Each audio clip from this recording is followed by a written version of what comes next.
Welcome to Rask's Virtual Classics. Today we will be playing SimCity from the Super Nintendo.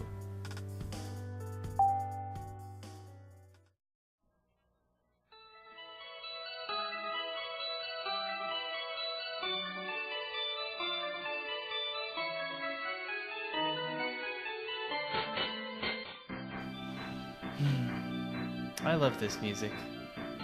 I could just listen to it for hours.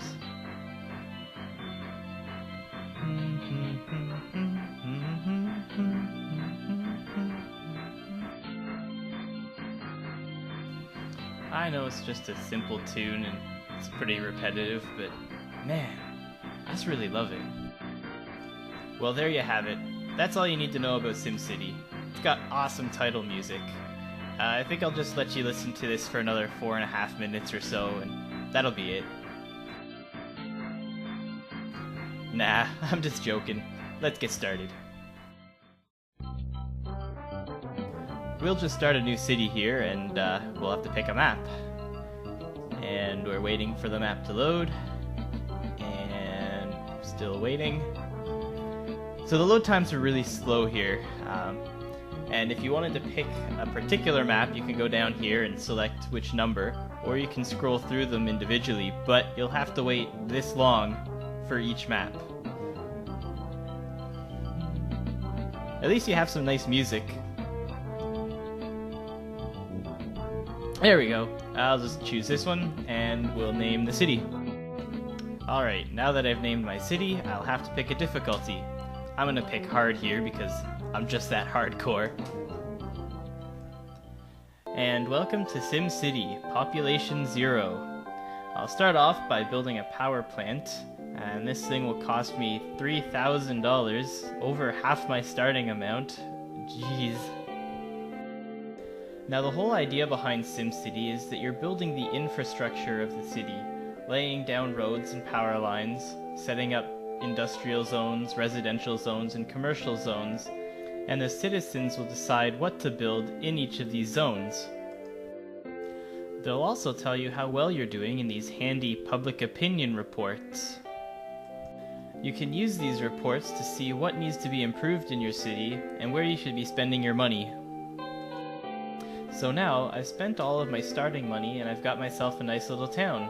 Got a couple industrial, a couple commercial, and a few residential zones, as well as a police station. Now, I'm just waiting for the end of the year to collect my tax money. It's nice being on the other side, collecting tax money instead of paying it, and I lost money. I can't afford to build anything because I didn't make any money. And now I have to wait an entire year without being able to do anything because I lost money. And that's my biggest problem with the game. You spend so much time just waiting, and since there's no real objectives and no way to win or lose, you could be waiting for a long time.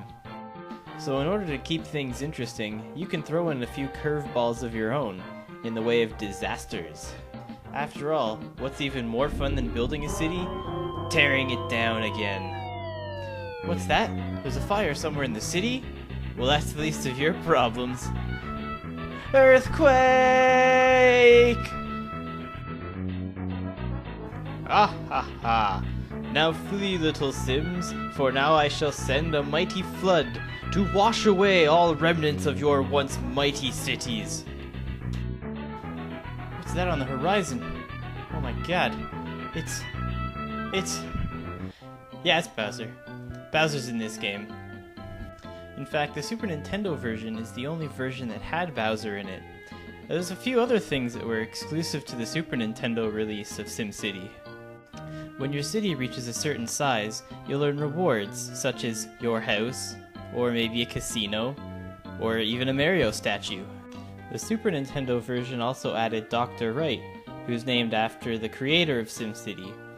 This goofy looking guy will show up to give you advice and update you on how your town is doing. You'll also notice changes in the seasons, which aren't in other versions of SimCity. So far, the main game has been pretty basic, but what if you're looking for some real objectives? Well, that's where the scenarios come in. You start the game with 6 different scenarios, each one a different city with a different major problem. You have a set amount of time to overcome that problem. I find this the more interesting mode to play, since you have a clear goal on what to do. It's more like a race against the clock, even if that race is a marathon as opposed to a 100-yard dash. In the end, no one can deny the impact SimCity has had on video games as a whole. It pretty much created the entire sim genre, as well as spawned multiple sequels and spin-offs, including the incredibly successful The Sims franchise. But how would I describe the original SimCity? Is it exciting? Not by any means. Is it fun? Not really. Is it addictive? Incredibly. I could just sit and play this game for hours, even if I'm just sitting and watching it pretty much play itself. And for that, SimCity is a virtual classic.